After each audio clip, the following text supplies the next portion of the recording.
I was talking to a friend on the phone last night, and she said, oh my God, you're going to South by Southwest? Are you gonna hang out with like rock stars? And I was like, better. Better. I'm gonna hang out with the real badasses, the teachers, for sure. So I'm happy to be here. Thank y'all for having me. I just tell you this. I spoke at South by Southwest last year. Just tell you this. I'm like coming over here, so it's like a secret. So on the way here, I got pulled over, and I had no driver's license. I had no proof of insurance, and I was speeding. And the guy goes, geez, I mean, where are you going? I said, I'm going to give a talk at South by Southwest. And he said, about what? I said, failure. So this morning I rode here with my sister from Houston, and we're going back because we live down the road. And I was like, oh my God. And she said, what? And I said, I'm gonna talk about shame today. There's a chance we're gonna end up naked hitchhiking because this conference may manifest our trip here. I am gonna talk about daring classrooms and what I believe courage looks like and is. So we're gonna start here. So I am sitting on about 200,000 pieces of data that I've collected over the last 15 years. And one of the questions I've had from the beginning of my career was simply this: is courage the willing to show up and be seen, even when we can't control the outcome? Is courage something that's inherent in us, or is it something that we can teach and develop in people and ourselves? And so as both a social worker and a teacher, this is my 21st year in the classroom. I'm very quick to call it when someone says you can't teach something. My first question was, oh, you can't really teach empathy, you have it or you don't. You can't teach courage, either have it or you don't. I'm like, let me talk to a group of teachers about that. Because to me, it's questionable. So what I've learned in the last couple of years is you can absolutely teach courage. You can develop it in yourself and you can develop it in others. And it basically boils down to 4 skill sets. Vulnerability, clarity of values, trust, and what I call rising skills, the ability to get back up when we fall, when we experience setbacks and failures. It's interesting because I didn't think rising skills or resilience was going to be on this list, but as it turns out, the most courageous men and women I've interviewed over the past 15 years talk about their courage only being possible because they know how to get back up when they inevitably fall. And one of the things that's true is that if you're brave enough often enough, you will fall. It's not a question if you might fall, you will, by definition, if you're brave in your classrooms, in your life, with your partners, with your kids, with the people you care about. If you're brave, you're gonna get hurt.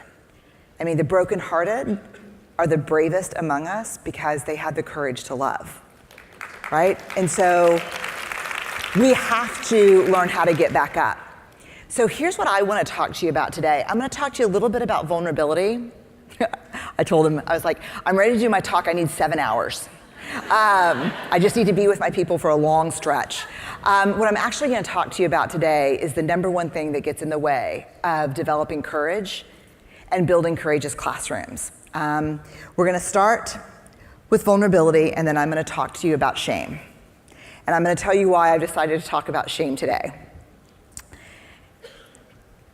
Because I feel really comfortable with you, and I think you're a fearless group of people, and I don't think we can pretend that this is not getting in the way. I don't think we can say, this is not happening in homes, this is not happening in the environment we live in right now. This is part of the landscape, and it's become worse over the last 6 months. And so I wanna talk about it. But let's start with vulnerability, and let's start with the willingness to be vulnerable, the willingness to really show up and let people in. How many of you were raised to believe that vulnerability is weakness? Most of us. Here's what I can tell you, and I'll challenge you. Yell up if you can think of something. I cannot find in 200,000 pieces of data a single example of courage that was not completely defined by vulnerability. Let me challenge you. Can you think of one courageous thing that you have seen someone do in your life that did not require vulnerability, that did not require uncertainty, risk, and emotional exposure. One thing. I find zero evidence.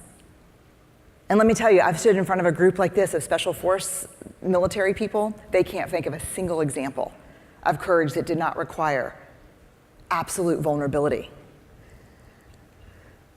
But we hate vulnerability because it opens us up to being hurt. And we think, I don't want to be vulnerable because vulnerability, where's my slideshow? There it is the center of shame and scarcity and fear and anxiety and grief and disappointment. So I am going to armor up and self-protect. I'm not going to let people hurt me, see me, take advantage of me. The problem is that when we armor up like that, not only is vulnerability certainly the center of these experiences, it's also the center of these: love and belonging and joy. No vulnerability, no love, no belonging, no joy. What do you think is the most vulnerable human affect we experience? What's the hardest emotion for us to handle as humans? Joy. How many of you are parents? How many of you have ever stood over your child while they're sleeping and thought, oh my God, I love you like so much I can't breathe? And then in that split second, pictured something horrific happening to your child. How many of you have done that? It should be 95% of you. And this is a perfect example of that. Many years ago, when I first was studying this concept of foreboding joy, this fear we have about being joyful, I was on date night with my husband, and we come home, and I see the lights still on in the kids' bedroom. I'm like, circle the block till they're tucked in, circle the block. So we go, we get some like TCBY yogurt or something, we come back, everyone's tucked in. I'm like, okay, this is awesome, let's go. And I remember we parked our car on the curb by our house, and we're walking in, and the song on the radio when we got out of the car was like one of my favorite songs, Little River Band. Do you remember the song? Like, Friday night, it was late, I was walking you home, we got down to the gate, and I was dreaming of the night. And I remember like, oh my God, this is like amazing. And we were holding hands, and I go, oh my God. And she's like, what's wrong? And I was like, do you ever think like someone's gonna jump out from behind the bushes and shoot us down? And he's like, no. Did you see somebody? And I said, no, I'm just saying, like when things are going really well, you're waiting for like that to happen. Yes or no? Yes. And he's like, no. And I was like, yeah, because here's the thing. I would hope the babysitter would come out and like move us so the kids didn't find us. And he's like, oh my God, Brene. No, and I'm serious. And I don't even think on the list, it was like, I should put like a whole, like, if you need to call us, if we get killed in the front yard, like something so they know to call my mom and keep the kids in the house. And he's like, he goes, I'm guessing date night's over. I'm like, oh, hell yeah, date night's over. I'm like, we gotta come up with a list, a plan. But am I alone in this? Right, because joy is so, and I'll just share this with you. What was the one variable men and women who had the capacity to lean heavily into joy? What was the one variable they shared in common? This should be a pedagogy of itself. What is the one variable that people who can really lean into joy share in common? It is part of vulnerability, but it's actually a practice. Gratitude. The only variable that really separates men and women who cannot lean into joy, who start dress rehearsing tragedy, and the reason we dress rehearse tragedy is so we can beat vulnerability to the punch. So what we do is like, oh, this great thing's happening. I'm gonna start picturing worst case scenario so that when I get hurt and it happens, I'm all prepared for it, right? But how many of you think we can actually prepare for that? You cannot. 50% of the people in this room have probably experienced the thing that we dress rehearse, and they could come up here one at a time and tell you, you can practice that all you want. That will do nothing to help you when that moment comes. The only thing you're doing is squandering the joy that you need that builds a reservoir for when hard things happen. So as it turns out, our bodies really neurobiologically experience joy as vulnerability and threat, and we quiver. And so some of us use the quiver as a warning sign to start thinking about terrible things, and others use that quiver as a reminder to be grateful. to stop on the sidewalk in that moment and say, I'm really grateful for this date night. I'm grateful for you. I'm grateful for our time together. But that's harder, right? Than to go, have you ever pictured someone? So love, belonging, and joy. Absolute vulnerability. But also these things, courage, empathy, trust, innovation, and creativity. No vulnerability, no innovation, no creativity. My favorite call that I get, hey Brene, would you like to come to speak to our brand new startup in Silicon Valley? It's amazing, and we loved your TED Talk, and we're bringing in thought leaders, and we want to shape our culture. And okay, great, that sounds fun. What do you want me to talk about? Anything but vulnerability and shame. I got nothing. No vulnerability, no creativity, no innovation. Accountability, adaptability to change, hard conversations. I mean, this is an easy question. How many of you think where you work, your school, your district, your grade level, how many of you think where you work would be better if people had a stronger skill set about having real, honest, respectful, hard conversations? Yes or no? Yeah, everybody. We dodge those and they become toxic in our culture. Feedback, problem solving, and ethical decision making all require vulnerability. They all require, one of my favorite stories, I'm in Canary Wharf in London talking to 150 hedge fund managers about vulnerability. They're required to attend. It was like Brooke Brothers threw up in the room. And I'm uncomfortable because I'm like, wow, these people look hostile. All men, all white, and all not happy to be there. And so I only get like 5 minutes in before someone's like, excuse me, we don't know why you're here. We're bankers, we're high compliance driven, we don't do vulnerability.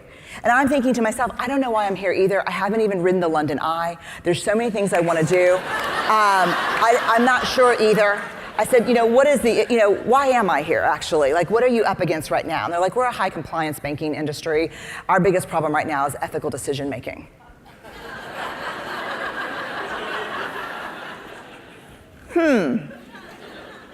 How many of you in this room right now have ever tried to make an ethical, right decision in the face of a group moving the other direction? You will piss off some people. Yes or no? There's probably nothing more vulnerable than standing up in front of a group of people that you respect, that you work with, that you like, that you feel a sense of belonging with, and saying, this is not the right thing to do. So vulnerability is the birthplace of everything we want more of in our lives. The problem is that we end up here. Instead of having an open heart, we end up with a closed heart. We end up with a protected heart for a lot of different reasons. Some of them are environmental. Let me tell you this for sure. The greatest casualty of trauma is vulnerability. The worst thing we lose in trauma is vulnerability. And let's be very clear about what constitutes trauma. Racism is trauma. Poverty is trauma. Classism, trauma. Homophobia, heterosexism, trauma. And so the biggest casualty of that is, I can't be vulnerable. Well, when vulnerability, the ability to really be who we are, becomes a realm of only the privileged, we have lost our capacity to create a school, a home, and a country that we love. Period. Period. So there are those of us who will fight the big fight on the outside, but in no way can we give up the fight on the inside. You can make your classroom, and to some degree, if you have a collective group of brave, badass people, a whole school, but certainly in a classroom, you can, and I have seen it done many times, you can create a culture of courage within a classroom that can be the only space a child has, or an adult, even in a college classroom, I only teach graduate level, MSW, PhD, that's it. You can create a space in that classroom if you're willing to be excruciatingly uncomfortable and vulnerable. That may be the only space that student has to take the armor off his or her heart. But the one thing that will kill it faster than anything else, the one betrayal of vulnerability, is shame. That cannot happen in that classroom. And here's what you need to know before we start talking about shame. 85% of the men and women I have interviewed over the last 15 years can remember a shaming incident at school that was so devastating, it forever changed how they thought of themselves as learners. So let's do this. Raise your hand if you're in here and you can think about something that happened to you in school that changed how you thought of yourself. Right, because here's the other statistic. Over 90% of the people, the men and women we've interviewed, can remember a specific teacher, coach, or administrator who made them believe in their self-worth when no one else did. How many of you remember that teacher or that coach or that administrator? So what does that mean? So the question teachers always say, well, does that mean like they were doing more good or harm or what's happening? It doesn't, what it means, and let me tell you, you can be the same person. What it means is do not ever question the power you have with the people you teach. Learning is inherently vulnerable, and it's like you've got a classroom full of turtles without shells.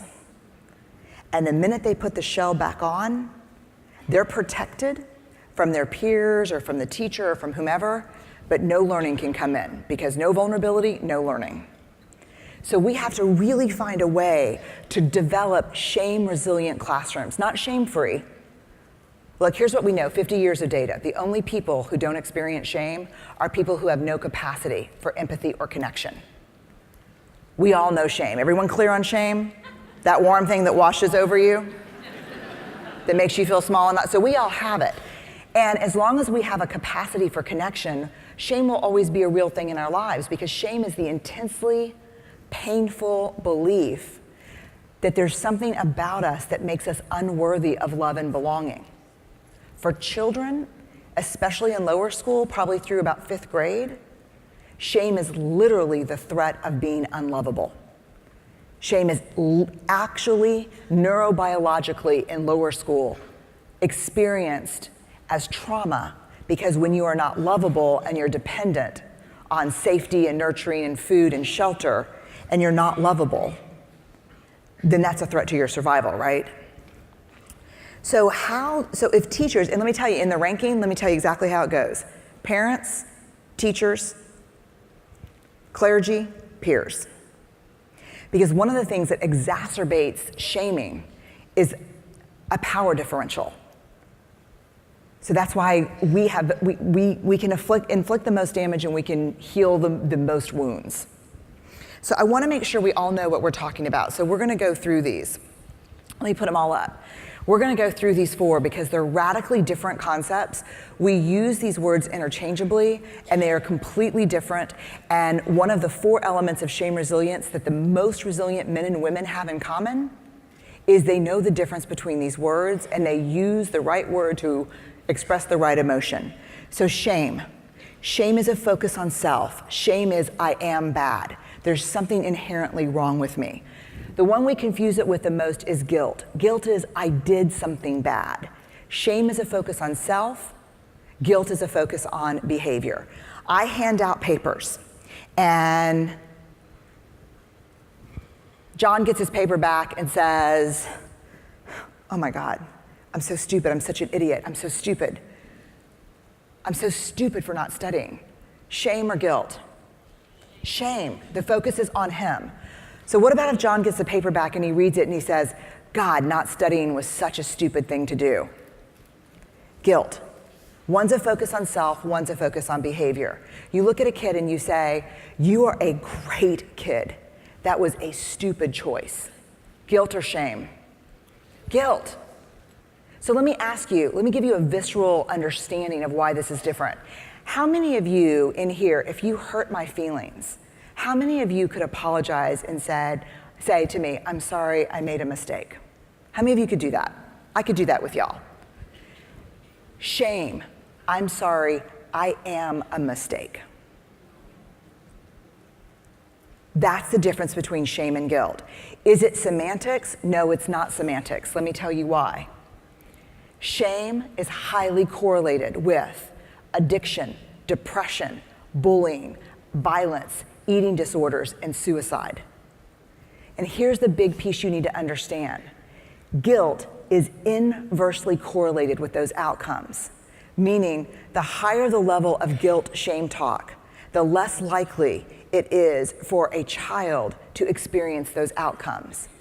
As it turns out, many researchers argue that guilt is actually a protective factor against things like addiction. That's shocking, right? And it's not just semantics. How many of you have ever experienced shame just the way someone looks at you? So you can't feel shame towards someone but use the right vocabulary and pull that off. But it's a focus on behavior. First longitudinal study they did with kids, they took a cohort of kids in 5th grade, measured whether they were shame prone or guilt prone, meaning did they use shame self-talk or guilt self-talk. Followed them up as seniors in high school. Shame prone kids more likely to drop out, attempt suicide, and engage in high risk drug and alcohol behaviors. Guilt prone kids more likely to finish high school, apply for college, complete community service projects and hours, and engage in lower risk sex and alcohol behaviors and drugs. It is a huge difference between shame and guilt. Does it make sense to y'all so far? Okay. Then you have humiliation. So this happened in a classroom that I was visiting. A teacher hands back papers. Everyone has a paper, right? Who didn't get a paper back? Who didn't get a paper back? Sally didn't get a paper back. How many of you are surprised that Sally did not get her paper back? Wait, keeps going. Sally, how many times have I asked you to put your name on your paper? Let me write it for you, S-T-U-P-I-D. I'm observing in the classroom as a shame researcher. But wait, so let me tell you Sally's experience here. Sally's experience is this. If Sally's self-talk is, that is the meanest, nastiest, most rotten teacher ever, awesome. Or if okay, because that is humiliation. Let me tell you the difference between shame and humiliation. Shame is I deserved what just happened. Humiliation is I did not deserve what happened. The only thing that really separates shame and humiliation is the variable of deserving. So if Sally is saying, oh my God, you're the most hideous thing ever, and I did not deserve that, awesome. If Sally's self-talk is, I'm so stupid, why did I do that? Here's the danger, and here's why humiliation is better than shame. Because as a primary caregiver, as another teacher, as someone Sally trusts, she will not tell me if she experiences that as shame, because there's no news. What is she gonna convey? I got called stupid, I'm stupid. But if she experiences it as humiliation, she's a little pissed off. I'll never forget, oh my God, my daughter was a kindergartner and her teacher called me and she said, I always was kind of confused about what you did, now I'm clear. And I was like, oh God, why? And she said, because Ellen was in the glitter center this morning. And I said, woo, Ellen, you're messy. And she sat straight up and she said, I may be making a mess, but I am not messy. Which I was like, oh my God. I've been marked by the whole, would that spread like wildfire across teachers, or yes or no? Yeah, they're like, Brene Brown, she's crazy. Make sure you add a lot of stuff in there when you're like, yeah. But that's what we've told our kids. Like, look, if you burn down the school, there are gonna be some consequences. But no matter what happens, no name calling at all. Not at school, not in this house, not with each other. Steve and I try not, we don't model that. And between siblings, let me tell you the biggest heartbreak I've ever seen probably in my research life is interviewing siblings, adult siblings who have a very disrupted relationship, who were cruel to each other, because you know how siblings work, right? I can shame you because I know all the stuff that hurts you. I know about the acne and the struggle with the weight, and I know everything. Parents who do not intervene around that and say, that will not happen in this house. You will not talk to each other that way. If Charlie, my son's doing his homework, and he's like, God, I'm so dumb. No name calling. I didn't call Ellen a name. You called yourself a name, no name calling. How else does shame show up in classrooms and in schools and in organizations? I mean, I do most of my work in like Fortune 100 companies. How does it show up there? Same way in classrooms. Favoritism, gossip, name calling. And these are adults. But that's how it shows up. The last of what we call the four conscious affects is embarrassment. Fleeting, often funny after it happens, but the hallmark of embarrassment is when we do something embarrassing, we know that we're not the only ones who have done it. Does that make sense? When you're in shame, let me tell you how shame works. Shame cannot survive being spoken. If something shaming happens to me and I can call my sister or I can tell my husband, oh my God, this was exactly what it sounded like. I'm in a shame shitstorm right now. Let me tell you what just happened. It can't hold on. Shame cannot survive being spoken because shame requires you to believe you're alone in order for it to maintain its power. Does that make sense? It's about speaking truth to shame. It's about saying, this is what happened, I feel completely alone, and like this makes me a bad person. There are three ways we defend ourselves from shame, and I want you to think about yourself, but I also want you to think about your students, because this is something I draw on the board the first day of school. I draw these shields and I say, here are the shame shields. You feel shame, you feel not enough, you feel unworthy. You're gonna pick up one of these. You're gonna move away, move against, move toward. What is moving away? Some of us, when we feel shame, we secret keep, we hide, we get quiet. We just wanna disappear. How many of you move away when you're in shame? Like, I just wanna disappear. Some of us move toward.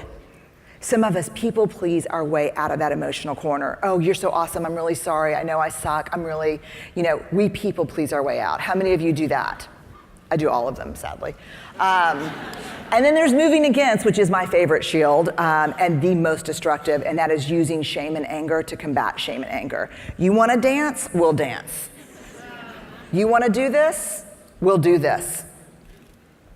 We'll totally do this. And I will emotionally annihilate you. And in the process, my self-worth and my authenticity will be just devastated. Because I will walk away thinking, oh my God, who was unleashed in there? But let me ask you this, you hand a project back. How many of you, thinking about this concept, can literally see kids picking up these shields? How many of them pull their hoodie on, slump down? My daughter wore a hoodie all through middle school. We live in Houston, it's like 100 degrees. And finally at some point I was like, Elle, what's up? She's like, no man, this is my invisibility cloak from Harry Potter. I was like, what do you mean? And she goes, yeah, if I put my hands in here, you can't even see me. It's like, oh, I get it. I would have totally worn those in middle school. Move toward the people pleasers, and then the people who rail against. Screw this class, she's an asshole, I hate this whole thing. Yes or no? Helping, this is not mystical information. Share this with your students. Take a picture of this thing with your phone and put it up on your class and just say, hey, when we feel bad about ourselves, when we go into shame, these are the shields we grab. The problem is when you're holding this, you can't learn and I can't see you. So let's talk about putting these down. This is the conversation. What is the antidote to shame? Is empathy. Shame, if you put shame in a petri dish, and you douse it with three things, it will grow exponentially into every corner and crevice of your school and classroom. Shame only needs three things to grow like secrecy, silence, and judgment. You put that on top of shame, it's out of control. But if you put the same amount of shame in a petri dish and you douse it with empathy, you have created an environment hostile to shame. Shame cannot survive it can't survive empathy, because empathy is what? Empathy is me too. And if you don't think you're alone, you can't stay in shame. This is my favorite work on empathy. It's Teresa Wiseman's work. It's perspective taking. It's staying out of judgment, recognizing emotion and communicating it and staying mindful.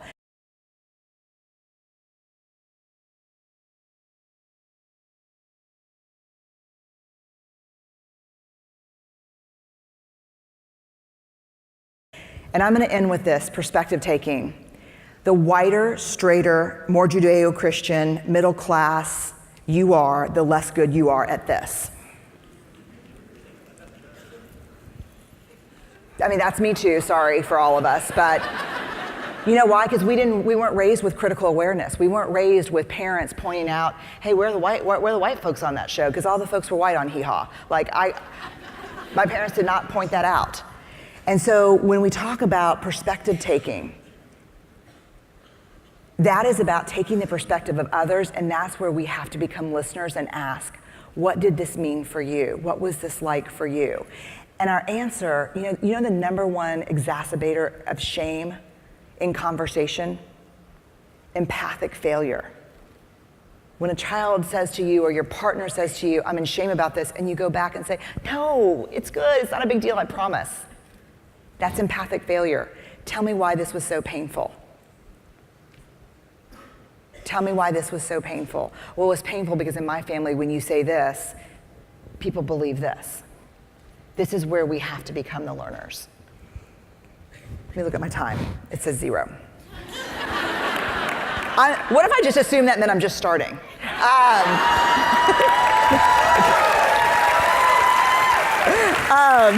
I just love, you know why? I'm going to tell you, and I'll say this. I know this is going to be recorded and people are going to I'll get emails about it, but it's worth it. People ask me all the time, like, what's your goal in your life? I was like, to make the world a braver place. If you had one opportunity, what would be the most effective impact you could ever do? I said, if I could get in front of every teacher in the world and we could have real conversations about shame, about vulnerability, about courage, because I think the revolution will not be televised, it will be in your classrooms. That is where this will happen. 100%. You are working on the hardest edges of love. And my invitation to you is there's a lot of hate out there right now, yes or no? Yes. My invitation to myself as well, because I'm not good at this right now, is every time you hear something hateful, or someone's talking about hate, try to switch out the word for pain. Try to think about pain. This is only going to change with you. I wouldn't pull parents in to do this. I would pull teachers, because this is where we can do it. And I'll just stop now and say thank you for inviting me, and thank you from the bottom of my heart for waking up every day and making the choice to be brave with your lives. It makes a bigger difference than you will ever know. So thank y'all.